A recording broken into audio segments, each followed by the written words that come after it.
Hello everyone, and welcome back. Today, we're peeling back the layers, literally, of a topic that sits at the very heart of the Australian property market. We're talking about asbestos. Now, I know what you're thinking. Just the word asbestos is enough to send a shiver down a homebuyer's spine. It sounds like a legal nightmare, a health disaster, and a financial black hole all rolled into one. But today, we're going to move past the fear and get into the facts.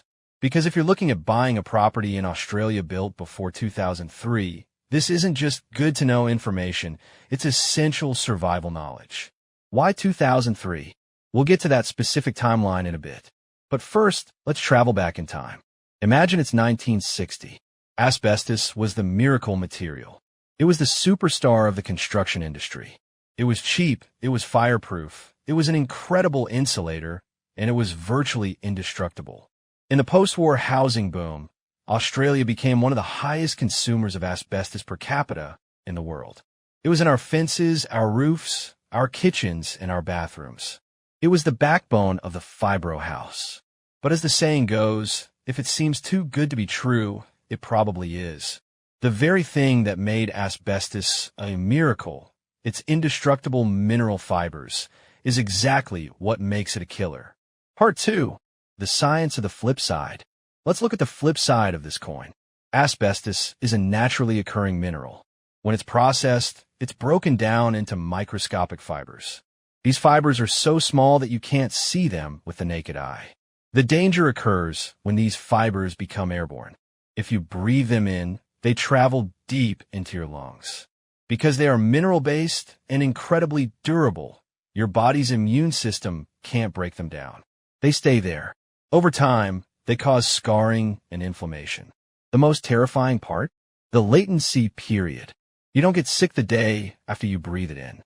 It can take 20, 30, or even 50 years for diseases like asbestosis or mesothelioma to manifest. This is why we are still seeing the health impacts today from renovations that happened decades ago. Part 3. The Australian timeline. Is your house at risk? So, how do you know if your potential dream home is an asbestos house? In Australia, the timeline is your best friend. Let's break it down. 1950s to 1980s, this was the peak. If a house was built or significantly renovated in this era, there is a very high probability, approaching 100%, that asbestos is present somewhere. The 1990s, usage started to decline as health concerns grew. By 1999, many forms of asbestos were banned. The 2003 threshold.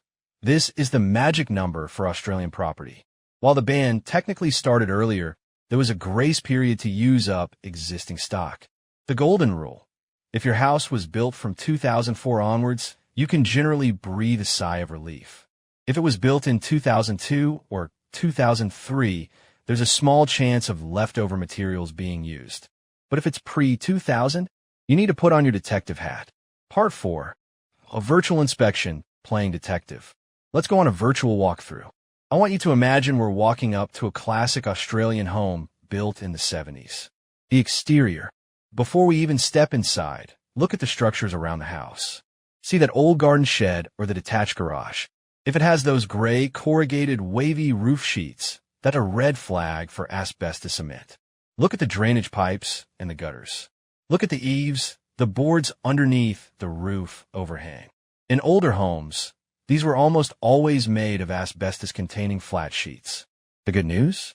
Because these are outside, as long as they aren't cracked or crumbling, the risk to your daily life is relatively low. They are non-friable, meaning the fibers are bonded tightly in cement. Entering the home. Now let's step inside. Look up. Do you see a ceiling with a textured, bumpy finish? We often call it popcorn or stipple ceiling.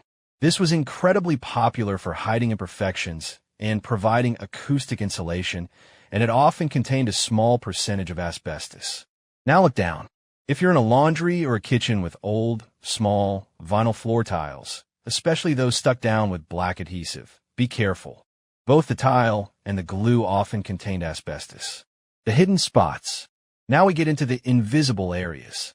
If we go into the attic or look behind the walls, we might find insulation wrapped around hot water pipes. We might see old, cold water storage tanks. Even the backing of your electrical fuse board might be an asbestos-containing material known as zeolite. Part 5. The condition philosophy. Don't panic. I can hear your heart rate climbing from here. You're thinking, my house is a minefield. But here is the most important concept of today's episode. The presence of asbestos does not automatically mean you're in danger. The key word is status or condition. Asbestos is only dangerous when it is disturbed. If that asbestos cement sheet in your eave is painted, solid, and undisturbed, it is perfectly safe. It's not off-gassing like a chemical. It's just sitting there. The danger starts the moment you decide to DIY. The moment you take a power drill to that wall, or start sanding that popcorn ceiling, or smash those floor tiles with a hammer. That is when the microscopic fibers are released into the air. To give you some perspective on risk, let's talk numbers. In that textured popcorn ceiling paint, the actual asbestos content is often as low as 0.001%. It is a tiny amount. This is why the official advice for a popcorn ceiling in good condition isn't to rip it out. It's to simply paint over it to seal it. This is often safer than trying to remove it and creating a dust cloud in the process. Part 6. Identifying the colors of risk. Not all asbestos is created equal. While you can't tell for sure without a lab test, there are 3 main types used in industry. White asbestos. This is the most common type found in homes.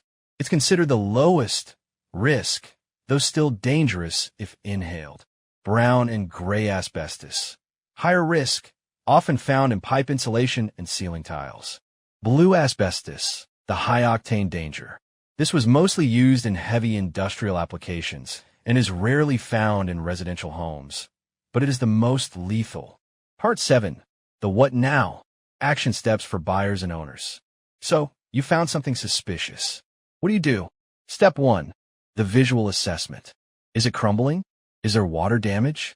If it's in perfect condition, leave it alone. Step 2. Professional testing. If you're planning to renovate or if the material is damaged, do not try to take a sample yourself.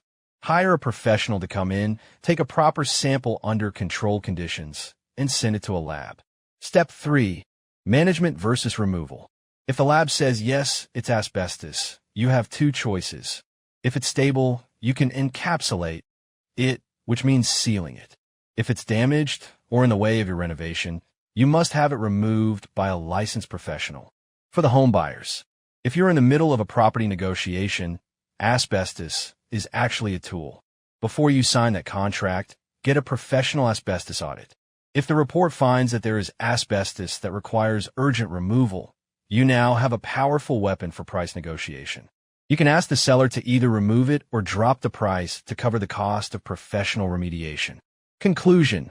Knowledge is your armor. The takeaway for today is simple. Stay alert, but don't panic. Living in a house with asbestos is a reality for millions of Australians. It doesn't make the house unlivable, and it doesn't mean you're going to get sick. It just means you need to be a smart homeowner. You need to know where it is, respect its presence, and call on the experts when it's time to make a change. When you have the facts, you can protect your family's health and your financial investment. Would you like me to help you find a checklist of specific questions to ask a building inspector regarding asbestos before your next house viewing? Thanks for listening. We'll see you in the next episode.